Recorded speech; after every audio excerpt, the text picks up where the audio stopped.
Аллах Таала мақтаулар. Жана пайғамбарыбыз саллаллаху алейхи ва салламға салаваттар болсын. Бүгін Аллах Тааланың берген тауфиқы менен баштайбыз. 3 негиз китебинен биз буга чейин барыңыздар билгендей 3 негиздин биринчи негизин алып бүткөнбүз да. Бүгүн иншалла экинчи негизди алабыз. Бул негиздер аябай чоң. Себеби Бара ибн Азиб аттуу сахабадан келген хадисте пайгамбарыбыз саллаллаху алейхи ва саллям ар бир адам кабырга коюлганда 3 нерседен суралат дейт да. Өзүнүн Раббысы, жана дини, жана пайгамбары. Биз бүгүн өзүбүздүн динибиз болгон ислам дини туурасында алабыз да. Ислам дини экинчи негиз болуп саналат. Ушул ислам динин билбеген адам Аллахтын астында ыймандуулардан болуп эсептелбейт да. Ар бир мусулман ислам динин мыкты билиш керек да. Ал эми кайсы бир мусулман ислам динин билбей турган болгон болсо, же үйрөнбөй турган болгон болсо, анда ал мусулмандардан болуп эсептелбейт да. Себеби кабырга коюлганда эгер адам мунафик болгон болсо, же мушрик болгон болсо, самиотун наса якулуна факульту дейт да. Мен адамдардын айтып жүргөнүн угуп, ошолорду кайталап айтып койчумун эле дейт да. А мусулман адам андай болбош керек экен да. Мусулман адам Раббысын, жана динин, жана пайгамбарын өзү аракет кылып, умтулуп, өзү окушу керек экен да. Диндин усулларынан, негиздеринен болгон себебинен ар бир мусулман адам милдеттүү экен да окушачы. Ал эми буну окубаган адам эртең кыямат күнү кабырда мына мунафиктардын айткан сөзүнө кабыл калышы мүмкүн да. Себеп айтып атат. Самиотун наса, адамдардын айтып жүргөнүн уктушум эле, мен да ошолго ээрчип айтып койчумун эле дейт да. Ошон үчүн андай болбош керек. Ар бир мусулман өзү окуп үйрөнүш керек экен да. Бүгүнкү ала турган маселебиз экинчи усул ислам дини. Ислам дини субханалла ар бирибиз мыкты үйрөнүш керек да. Себеби Аллахтын астында кабыл боло турган дин ушул дин да. Аллах Таала Куранда Ал-Имрон сүрөсүнүн 19-аятында Аллахтын астында кабыл боло турган дин бул ислам дини дейт. Андан башка бир дин менен биз Аллах Таалага жакындай албайбыз. Аллах Таала башка Ал-Имрон сүрөсүнүн 85-аятында ким ислам дининен башка динди кармана турган болгон болсо, фала юкбала минху дейт да. Аллах Таала андан эч качан ал динин кабыл кылбайт дейт да. Ва хуа фил ахирати минал хасирин. Ал адам ахиретте бактысыздардан болот дейт да. Бактысыздардан. Ошон үчүн Аллах Тааланын астында кабыл боло турган дин мына ушул ислам дин экен да.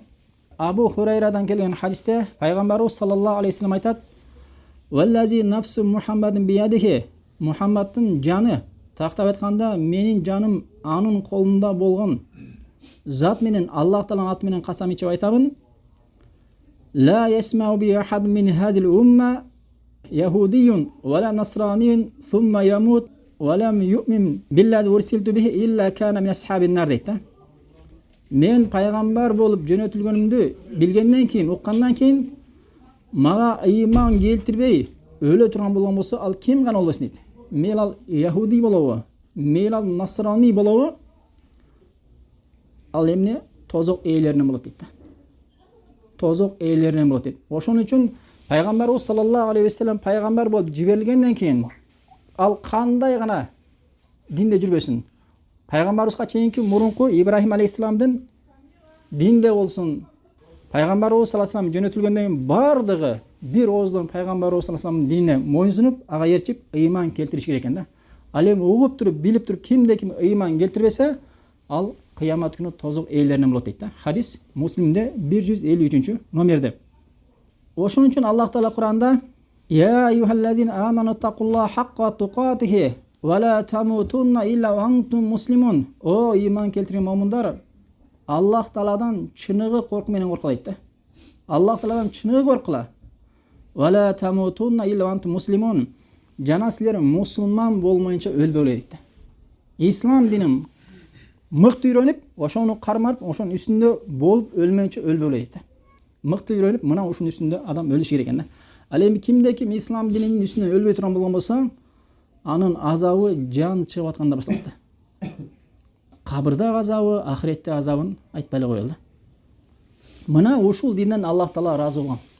Аллах Таала Куранда Майда сүрөсүнүн 3-аятында Ал-яума акмалту лакум динакум дейт да. Бүгүн силерге мына ушул ислам динин толуктап бердим дейт да. Ва атмамту алейкум ни'мати, жана неаматымды толуктам дейт. Ва радиту лакум ислама дина, жана ушул силерге берген динимен ыраазы болдум дейт да. Аллах Таала ушул динден ыраазы болгон экен да. Ушул динди урматтаганда ар бирибиз мыкты деңгээлде үйрөнүш бизге милдет, важип да. Ошон үчүн Аллах Таала ушул динден ыраазы болуп, Аллах Таала башка аятта Бакара сүрөсүнүн 208-аятында Я айюхаллазина аману дхулу фис-силми каффа дейт. О, иман келтиргендер, силер ушул ислам динине баарыңар толугу менен киргиле дейт. Баарыңар жалпыңар толугу менен ушул ислам динине киргиле дейт да. Вала таттаби хутувати шайтан дейт. Эч качан силер шайтандын жолдоруна эрчебегиле дейт да. Иннаху лакум адувун мубин дейт. Чындыгында шайтан силерге ачыктан ачык душман дейт да. Ошон үчүн урматтуу туугандар, биз ислам динин мыкты үйрөнүш керек. Ал эми ислам динден башка динге кызыгып, баракчаларын кармалап, башка китептерге кичине көз салып окуш бул мүмкүн эмес экен да.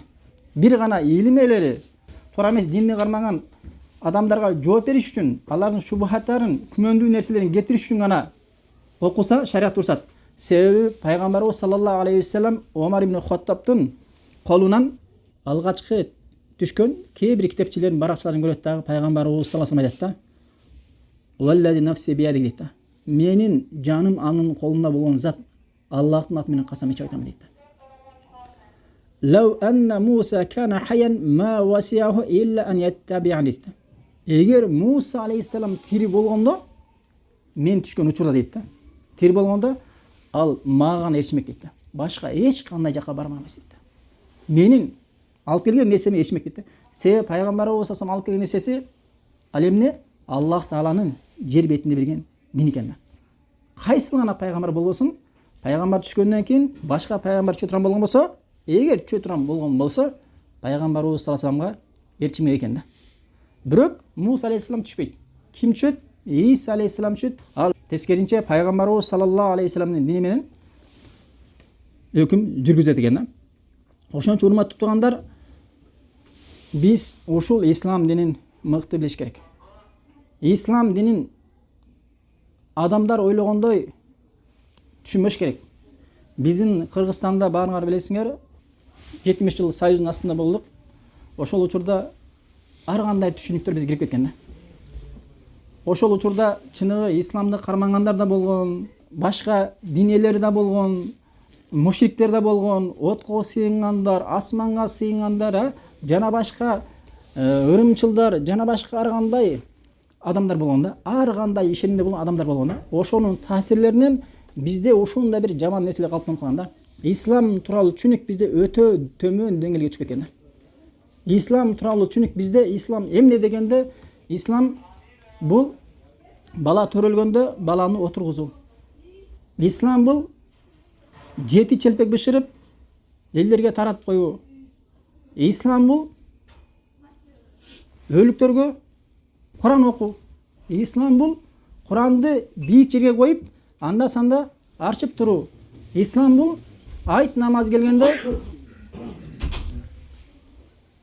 окуп коюу. Мына ушул нерселер менен чектелип калган да. Ал эми бала отургузуу бул исламдагы бир сүннөт. Ал эми челпек бышыруу, буну адатка айландыруу бул ислам дининде жок. Сүннөт деп билүү бул ислам дининде андай нерсе жок. Ал эми айт шариатта бир ибадаттар. Ал бирок Куран маселесинде бир топ адамдар Курандын негизги максаты тирүүлөргө эмес, ошол өлүктөргө арналган. Куранды ошол өлүктөргө гана окуш үчүн гана жатташкан да. Мына түшүн ошондой болгон да.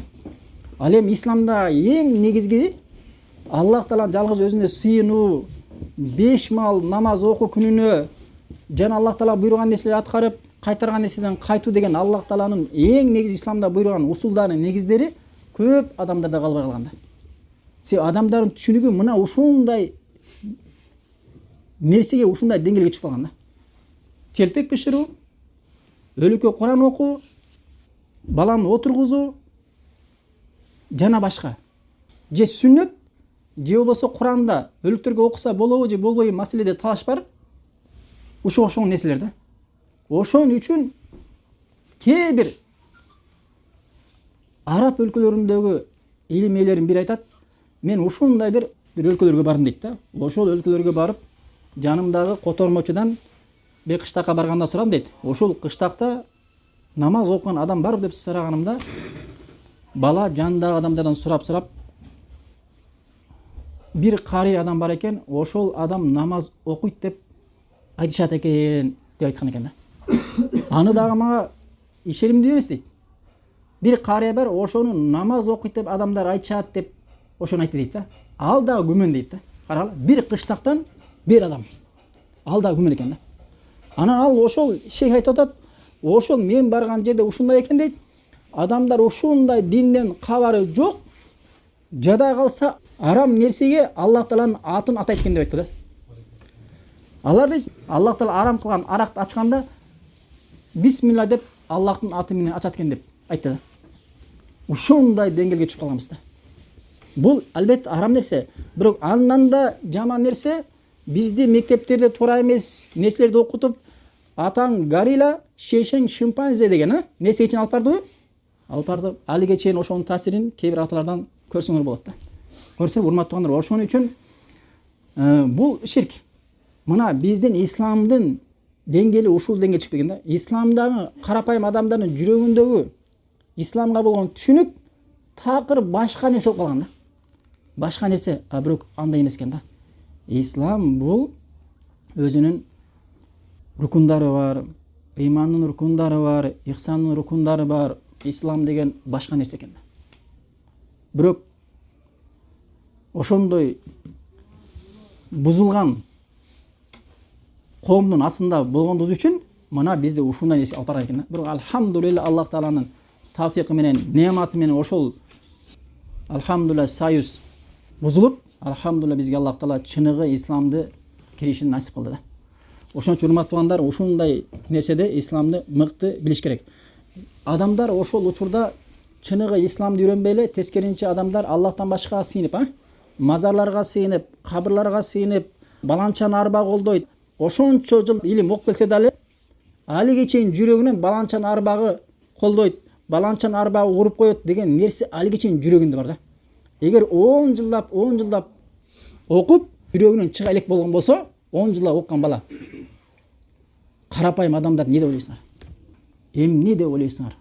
Ахафу ан айматул мудиллин дейт да. Мен адамдарды туура жолдон адаштырган имамдардан корком дейт да. Себеби адамдарды адаштыра тургандар негизи карапайымдар эмес, көбүнчө имамдар да. Карапайымдар бири-бирине ичи бербейт да. Имамдар, илимелери, мына ошолор.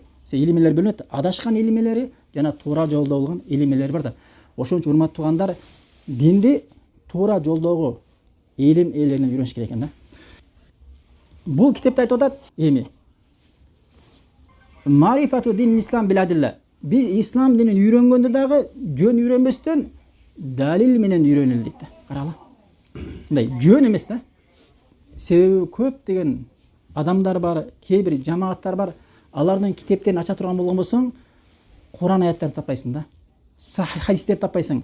Адамдарга динди үйрөткөндө же даиф хадистер менен үйрөтөт, же болбосо түшүндөгү окуялар менен, түшүндөгү алган нерселер менен үйрөтөт, түшүндө көргөн. Же болбосо биздин шейхтердин тажрыйбасынан тасталган деп тажрыйба менен үйрөтөт динди.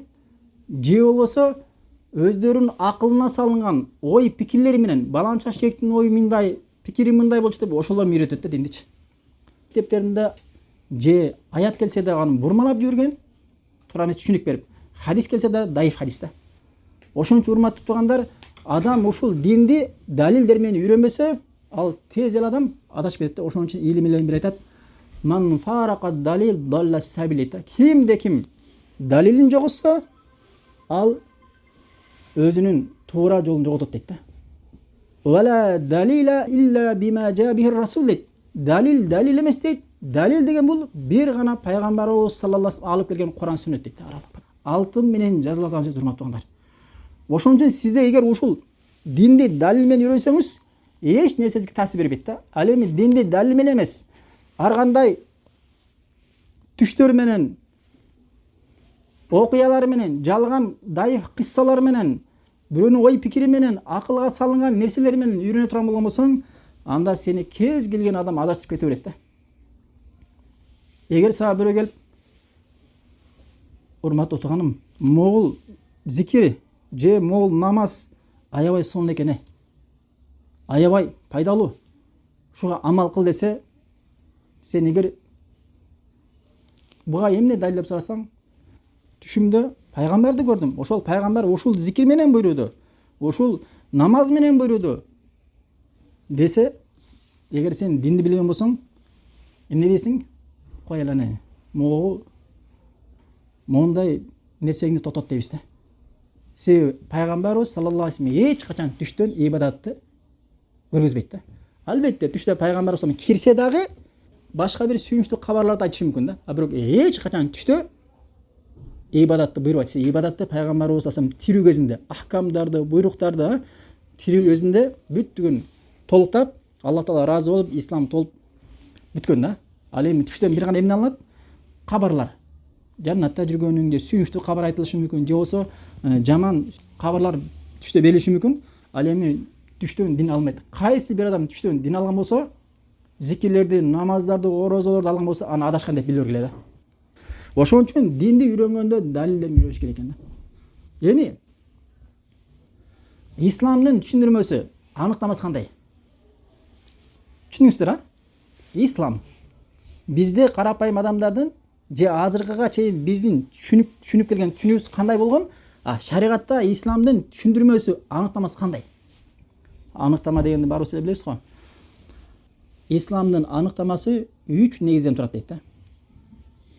Биринчиси ал-истисламу лиллах бит-таухид дейт да. Мааниси Аллах тааланы ибадатта жалгыздап, мына ушул нерседе Аллах таала толук моюнсунуш керек экен да.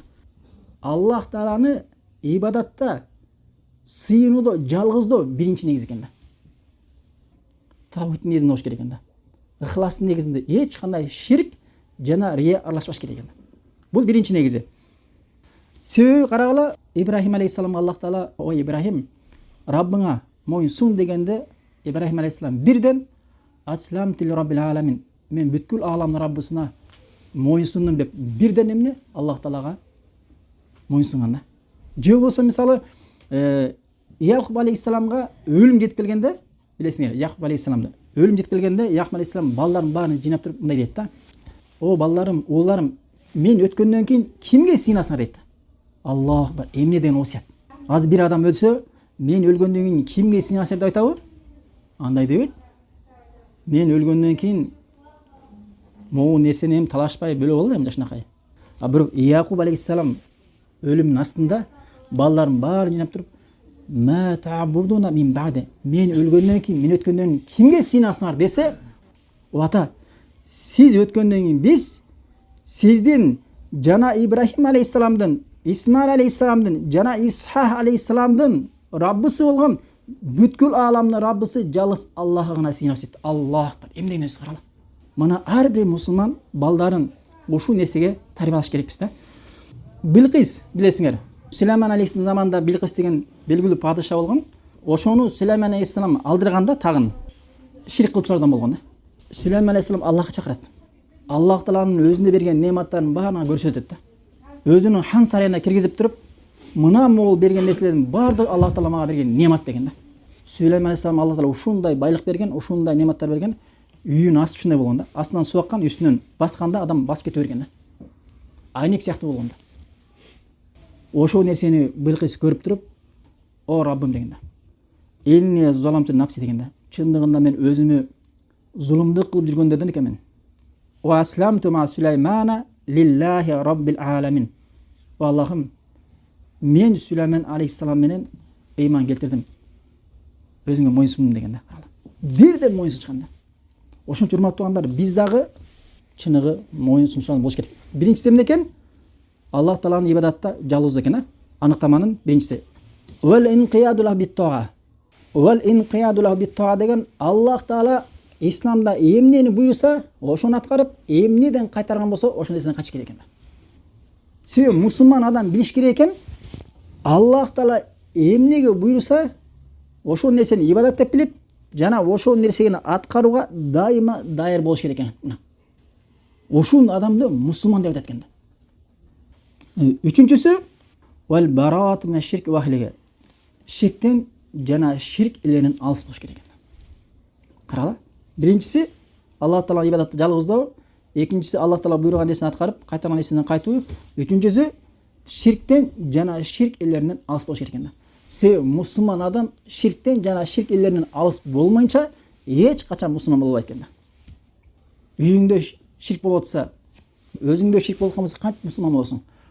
Мусулман ар дайым ширктин баарынан жана ширкелерден да алыс болот экен. Мына ушул чыныгы исламдын аныктамасы ушундай экен да. Ислам дегенде биз Аллах Таала ибадатын жалгыздоо, жана Аллах Таала буйруган нерсени аткарып, кайтарган нерседен кайтып, ширк жана ширк элеринен алыс болуу деп. Мына ушул нерсе эң жакшы аныктама жана түшүнүктүү. Көрсөңөрбү? Ислам 3 даражадан турат дейт. Биринчиси ислам, экинчиси ыйман, үчүнчүсү ихсан дейт. Ислам 3 даражадан турат экен. Биринчиси ислам, экинчиси ыйман, үчүнчүсү ихсан экен. Ва куллу мартабатин лаха арканун. Ар биринин рукундар бар дейт да. 3 даража бар дейт, ошонун ар биринин рукундар бар дейт да. Биринчиси исламга кирели. Ислам. Исламдын 5 рукуну бар. 5 усуну бар. Себеби Абдулла ибн Омар риваят хадисте пайгамбарыбыз саллаллаху алейхи вассалам бунял ислам ала хамсин. Ислам 5 нерсенин үстүндө курулган дейт. Баарыңар билесиңер, а? Күбөлүк берүү, ашхаду ан ла илаха иллаллах ва ашхаду анна Мухаммадан абдуху ва расулуху деп. Анан иқамус сала, намаз окуу, ва итауз зака, зекет берүү, анан ажылык кылуу, анан орозо кармоо. Мына ушул 5 устун үстүнө курулган экен да. Эмис биринчисин алайлы.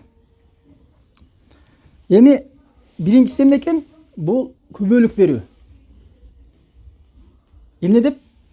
О Аллахым, сенден башка сыйынууга татыктуу зат жок. Жана Мухаммад сенин кулуң жана элчиң деп чын жүрөктөн күбөлүк бериш керек экен да. Бир сөзүм айтканда тавхид келмес экен да. Урматтуу туугандар, алымдар айтышат, ошол тавхид келмес себептен дейт, Аллах Таала жери жараткан дейт да.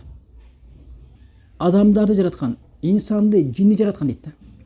Ошол тавхид келмес себептен Аллах Таала асмандан китептерди түшүрүп, пайгамбарларды жиберип, Аллах Таала жаннат менен тозок жараткан дейт да.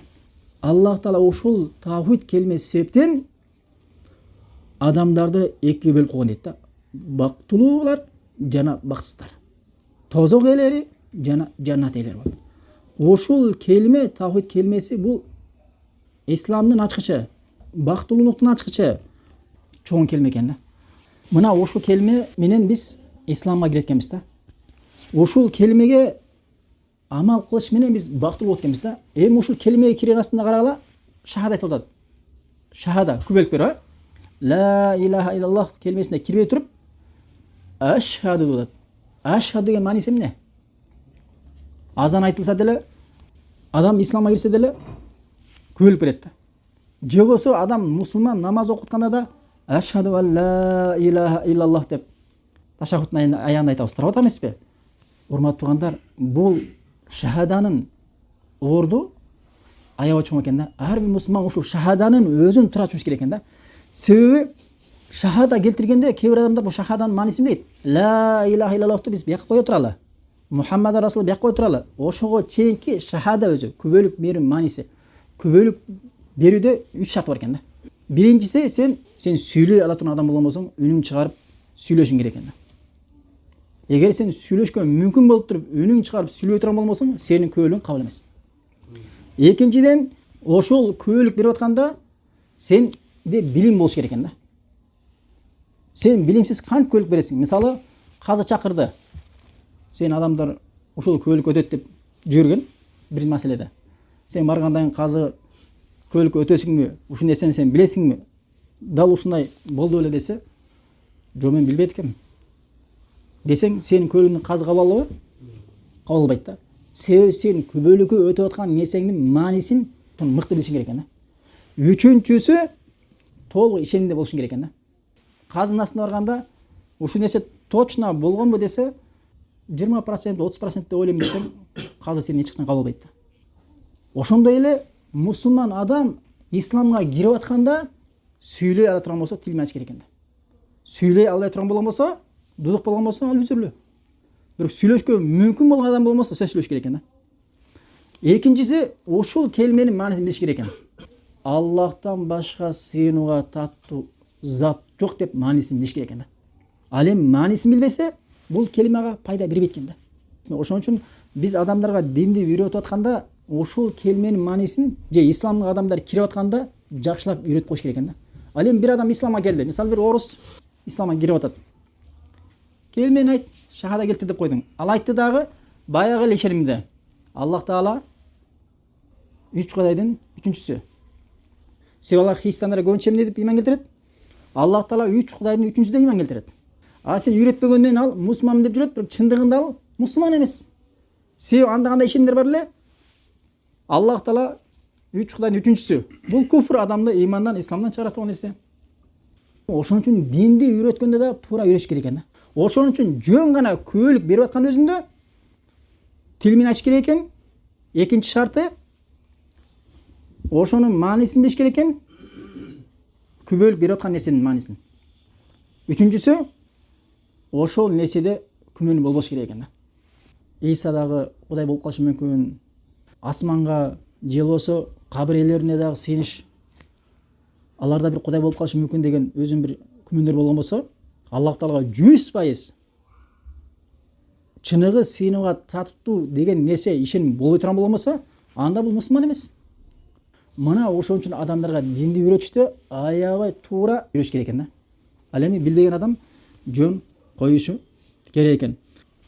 Ла илаха иллаллах маанисин баарыңар билесиңер. Аллахтан башка сыйынууга татыктуу зат жок. Ушул келмени айтууда эки рукун бар, а? Биринчиси ла илаха деген Аллахтан башка сыйынып аткан нерсенин баарын кайтаруу, биринчи рукуну. Экинчиси жалгыз гана Аллах Таала сыйынууга татыктуу зат деп Аллах Тааланы бекемдөө да. Ушул эки рукуну бар. А бирок ушул келмени түшүндүрүүдө кээ бир адамдар которушат, Аллахтан башка Кудай жок деп которот. Же болсо Аллахтан башка жаратуучу жок деп которот да. Анда пайгамбарыбыз саллаллаху алейхи вассалам менен заманындагы Мекке мушриктеринин ортосунда эч кандай талаш болмок эмес да. Сиз билесиңер, пайгамбарыбыз саллаллаху алейхи вассалам пайгамбар болгондо бийик жерге чыгып туруп, "О" деп Меккедеги адамдарды чакырып, "Кулу ла илаха иллаллах, ла илаха иллаллах" деп айткыла, "Туфлиху", силер бактылуу болосуңар дүйнө ахиретте деп айтканда, кээ бирлер ыйман келтирип, кээ бирлер каршы болушкан. Эгер ла илаха иллаллах келбесинин мааниси Аллахтан башка жаратуучу жок деген маани отурган болгон болсо, анда мушриктер менен пайгамбарыбыз саллаллаху алейхи вассалам ортосунда эч кандай талаш болбойт эле. Себеби эмне? Башка аятта Аллах Таала айтат: "О Мухаммад" дейт. "Валайн салтаху ман халакас самавати вал арда ла якулунна Аллах" дейт да. Эгер сен мушриктерден асмандар менен жерди ким жаратты деп сурасаң, алар Аллах жаратты деп айтышат дейт да. Сен мушриктерден сурасаң дейт да. Сен момундардан сурасаң деген жок. Сен мушриктерден сурасаң, Аллахка шерик кошкон адамдардан сурасаң, асмандар менен жерди ким жаратты деп сурасаң, алар Аллах жаратты деп айтышат дейт да. Ла илаха илла келмесинин мааниси Аллахтан башка жаратуучу жок, рызкы берүүчү жок. Ошондой маани бере турган болгон болсо, анда пайгамбарыбыз саллаллаху алейхи вассалам жана сөз айтканда мушриктер мындай ишенимди биз сен төрөлүктө эле ишенип жүргөнбүз деп айтмакта. Себеби ла илаха илла келменин мааниси Аллахтан башка жарат жок десе, пайгамбарыбыз келгенгече мушриктердин баары Аллахтан башка жарат жок деп жүргөн. Асмандарды, жерлерди ким жаратты десе, алар эмне деп айткан? Тал дешкенби? Же болсо мазар дешкенби? Эмне деп айткан алар? Аллах деп айткан. Бирок алар эмне? Баланча мазар шифа берет, баланча мазар колдойт, баланча мазар коргойт, арбактар пайда берет, зыян берет, арбактар уруп коет. зыян берип коет деген нерсе мушриктерде бар болчу да. Ошол мушриктердин ишенимин азыр бизде кээ бир адамдардын айтканы өкүнчтүү да. Ошол учурда пайгамбар салам күрөшкөн ишенимди кээ бир окуп келген адамдар өзгөчө айтканы ошончалык жаныбызга кетет да. Эмнени окуган дейсиң да? Ошончо жыл эмнени окуган? Ал фикти окубай эле, сираны окубай эле, том китептерди окубай эле келимени окуш керек да бул. Не кереги бар ага? Адам исламдын жиберишинде эң негизги нерсе ошо ла илаха илlalloh Мухаммад расулуллах да. Не исламда эң биринчи негиз да. Анан намаз жада калса намаз ушундан кийин турат да. Ошон үчүн эң биринчи ушу келмени үйрөнүш керек экен. Ошон үчүн ла келменин мааниси эмне? Аллахтан башка сыйынууга татуу зат жок. Аллахтан башка сыйынатын нерсе бар, батыл деген сөздү ла келмеси камтыгандыгы үчүн негизги мааниси ушул болгондуктан ошондо мушриктер пайгамбарыбыз саллаллаху жооп берип эмне деди? Адамдар, ошондо Мухаммад баардык кудайларды жокко чыгарып, жалгыз Аллах Тааланын өзүнө чакырып атабы сыйынууга дейт да. Деп таңылышканда бул эмне деген таңылыш нерсе деген алар. Ушул нерсе аларга таңылыштуу болгон экен да. Ушул Мухаммад биз сыйынып жүргөн кудайлардын баарын жокко чыгарып, жалгыз Аллах Тааланын өзүнө гана сыйынышка чакырып атабы? Кандай таңылыштуу деген аларчы. Мынакей көрсөңөр, ошон үчүн ла илаха келмесинин мааниси бул тавхид рубия эмес, тавхид улухия да.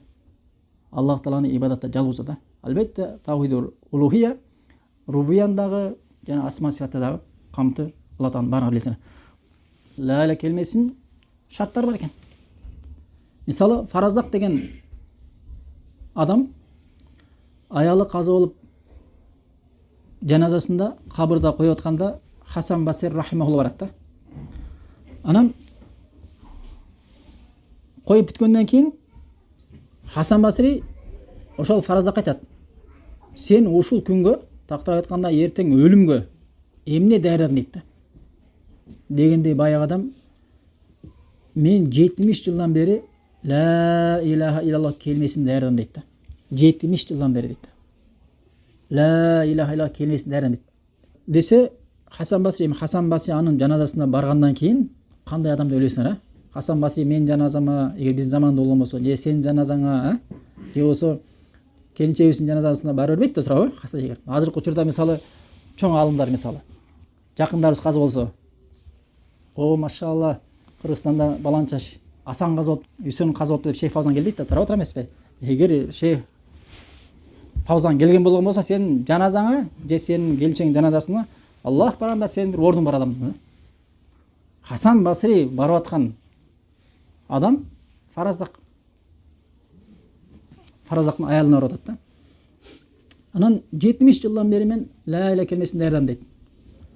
Десе Хасан Басри кандай жакшы даярдык дейт да. Валакин ли ла иляха илlalloh шурут дейт. Бирок ла илаха илlallohтун шарттары бар дейт да. Шарттар бар экен да. Жөнү ла иля келмени айтып коюп кеткенсиң да, анын шарттары бар экен. Эми шарттар эмне десе алымдар Куран менен сүннөттүн негизинде 7 шартты далилдер менен алып келишкен да. Албетте биз анын баарын алып келбейбиз, бирок кыскача айтып кетебиз. Биринчиси илим. Мусулман адам ла иля келмесин айтып атканда анын маанисин билиш керек экен да. Ал эми кайсы бир адам ла илаха илlalloh келмесин айтыптыр, бирок маанисин билбесе, ал келимага пайда бербейт. Эмне үчүн пайда бербейт? Себеби келимедеги камтылган маанинин анын жүрөгүндө жок деген сөз да. Биз айттык го, келмени айтканда 3 нерсе болуш керек, биринчиси тилмен айтуу, экинчиси жүрөктө отуруш керек. Ошонун нерсе анын жүрөгүндө жок да. Экинчи шарты ал толук ишенимде, якында болуш керек экен да. Күмөндөмөш керек экен. Аллах Таала гана сыйынып татуу зат дегенде күмөндөмөш керек экен. Бир күмөндөнсө Аллах Таала 90% сыйынып татыктуу, бирок биякта да 10% Иса болуп калышы мүмкүн деген күмөн боло турган болмосо, анда ал мусулман эмес. Үчүнчүсү ихлас. Чын ихласын ачыш керек экен да. Ал эми бирөө жарым ошол бир падышалын учурунда кимде-ким мусулман болгон болсо, ошол мусулмандарга адамдар мансаптарды берип, бийликтерди берип, дүйнөлөр берип аткан учурда сен да кызык кетип мусулман болбосоң болбой калды. Жок дегенде чыныгы мусулман болсом да келмени айтып, сыртынан намаз окуп берейин деп жалгандан дүйнө үчүн мусулман боло турган болбосо адам, анын мусулманчылык Аллахтын назарында кабыл болот экен да. Эмне үчүн? Сенде анда ыхлас жок да. Сөзсүз ыхластын үстүндө айтыш керек экен. Ыхлас деген ширктен таза жана риядан таза да. Төртүнчүсү келимен айтканда чын айтыш керек экен да. Жалган айтпаш керек экен. Ал эми жалгандан айта турган болбосо, ал мунафыктардан абал экен. Ал эми мунафыктар кыямат күнү эртең тозоктун эң түбүндө болот. Бешинчиси махабба. Келимен айткандан кийин келимени сүйүшүң керек жана келиме талап кылган нерсени сүйүшүң керек да. Тактап айтканда сен Аллах Тааланы сүйүшүң керек экен да. Аллах Тааланы сүйүп жана Аллах Таала буйруган ибадаттарды сүйүшүң керек экен. Ал эми сен келимен айтып исламга кирдим деп бирок Аллах Тааланы сүйбөсөң, же Аллах Таала буйруган ибадаттарды жек көрүп аткан болсоң, намаз мага жакпайт деп намазды жек көрсөң, ажыны, орозону, зекетти, ибадаттарды жек көргөн болсоң, анда сен мусулман эмессиң. Сен Аллах жүргөн ибадатты сен мусулман эмессиң. Аллах Таала жүргөн ибадатты жек көрсөң, сен анда мусулман эмессиң. Көрсөбү? Алтынчысы ал-кабула, алтынчысы кабыл алуу. Ошол келиме талап кылган нерселерди сен кабыл алышың керек экен. Эмне? Ошол пайгамбарыбыз саллаллаху алейхи алып келген кабарларды, ахирет тууралуу, жаннат тууралуу, кабыр тууралуу, Аллах Таала тууралуу кабарларга сен бирден ыйман келтирип, аны кабыл алышың керек экен. Жана пайгамбарыбыз алып келген ибадаттарга сен баш тартпай, аны да кабыл алышың керек экен да. Жетинчиси ал-инқият, моюн сунуу. Моюн сунуу ошол келиме талап кылган нерселерге моюн сунушуң керек экен да. Ал эми сен келимен айтып коюп туруп, тилиң менен моюн сунбай, же үстүртөн карап коюп, мен көз карашым ушундай, мусулман деген ушундай болуш керек, неге заманга жараша деп түшүнүп кетип аткан болбосоң, моюн сунбай эле, анда сен мусулман эмессиң да. Ошон үчүн мына ушул 7 шартта болуш керек экен. 7 шарт толук болбосо, мына ал мусулмандын дагы исламы толук туура болот экен. Эми ла илаха иллаллахтун орду, ыймандын алдындагы орду. Туура адамдын денесинде рухтун, жандын орду сыяктуу дейт адамдар. Адамдын денесинде рух орду барбы жокпу? Адамдын денесинде рухтун, жандын орду барбы жокпу? Бар болгондо кандай бар, а? Эгер бир адамдын руху денеден чыгып кете турган болбосо, ал эмне деп айтылат? Өлүк деп айтылат да. Ла иляха келмесинин ыйман үчүн орду туура ушундай дейт да. Дене үчүн рух кандай болгонбосо, ыйман үчүн ла илаха иллаллах дал ошондой дейт да. Ал эми кимдин денесинен рух чыкса, ал өлүк болгон сыяктуу, кимдин ла илаха келменин шарттары жок болсо, ал ыймандуу адам эмес экен да. Сөзсүз түрдө барлык шарттары болушу керек экен да. Ошон үчүн адамдын күчтүүлүгү эмнеге карайт? Ыйманына каралат да. Ал эми ыймандын күчтүүлүгү, толуктугу, тууралыгы эмнеге каралат? Ла илаха иллаллах келмесине каралат экен да. Бирөөнүн адамдын күчтүүлүгү сыртына караганда денеге каралат. Ал эми исламда адамдын күчтүүлүгү ыйманга каралат, а? Дүйнөдө адамдын күчтүүлүгү анын булчумуна каралат. Буттардын булчумдарына, колдун булчумдарына, моюнуна каралат. Моюну чыгып турган болбосо булчумдар, буттары, машалла, бала күчтүү экен дейбиз, туурабы? Ал эми итиреп турган болбосо, бала кичине жүгүрүп коюш керек анда санда. Ал эми дин маселесинде биз адамдын денесине карайбыз. Албетте дене дагы орду бар, бирок эң негизги орундардан эмес да. Эң негизи биз адамдын ыйманына карайбыз да. Адамдын ыйманына карайбыз. Ыйманы күчтүү болгон болсо, анын келимеси туура деп билесиң да. Себеби келименин тууралыгы, шарттардын тууралыгы албетте ал ыйманга таасир берет нерсе да. Ошон үчүн мурунку учурдагы сахабалар карагыла, алар күндө 5 бармак жеп, чучуктан жеп, казыдан жеп жашаган алар. Пайгамбарыбыз саллаллаху алейхи вассалам ачкалыктан курсагына таш байлап алган. Пайгамбарыбыз саллаллаху алейхи жаткан жери асты чий төшөк болгондуктан турганда ийизе түшүп калган да. Айлап үйүндө от жагылбаган. Курсагы 3 күн катары менен арпадан жасалган тамакка тойбогон пайгамбарыбыз. Эгер пайгамбарыбыз саллаллаху алейхи вассаламдын абалы ушундай болуп аткан болгон болсо, силер башка сахабаларды, өзгөчө колунда жок сахабаларды үйлөнгөндө ошол үйлөнгөн жубайына темирден шакек таап келип бере албаган сахабалардын курсагын кандай деп ойлойсуңар? Эгер бүткүл мусулмандардын бийлиги пайгамбарыбыздын колунда турган пайгамбарыбыз саллаллаху абалы ушундай болуп аткан болгон болсо, сахабалардын өзгөчө колунда жок сахабалардын абалдары кандай деп ойлойсуңар? Чынына келгенде алар дене жана келгенде алар өтө эмне болгон? Арык болушкан да. Ошон үчүн ал учурда мындай семиз курсагы чыккан, бияктары май, тиягы май адамдар ал учурда көрүнбөгөн. Ушул биздин заманда ушундай больницада ушундай бир эшиктер ачыла баштады да. Массаж менен майыңды кетип берем дегенчи бир өзүнчө бизнес ачылды да. Мурунку учурда бирөөнүн курсагына май түшкөн болгон болсо, Аллаху акбар, анда ал жаман сифат менен таанылган да. Могу адам кичине жатырбы дегендей маселе да. Эми ошол адамдарды карагыла, сахабаларды. Ошондой ичке денелери, ичке денелери. Бирок душмандар менен болгон согушта алар Аллаху акбар биринчи орунда да. Себеби аларды ошол нерсеге өздөрү арык болуп турса дагы, арык денени аттын үстүндө, төөнүн үстүндө, жада калса жөө миңдеген километрге сүйрөп алып барган нерсе алардын иманы болгон да. Мен деген күчтүү Фарс падышалары, Рум падышалары, азыркы учурда Америка, азыркы учурда Кытай, азыркы учурда Европа окшогон өлкөлөр болгон да, фарстар менен румдарчы. Ошол падышалар ошолорду көргөндө качкан да. Болбосо алардын адамдары ар биринде семиз кутуп турган аттар болгон, төөлөр болгон, калкандары, кылычтар, Аллаху акбар чапкандай адамдардын башына кетип тургандай болгон курал жарагы.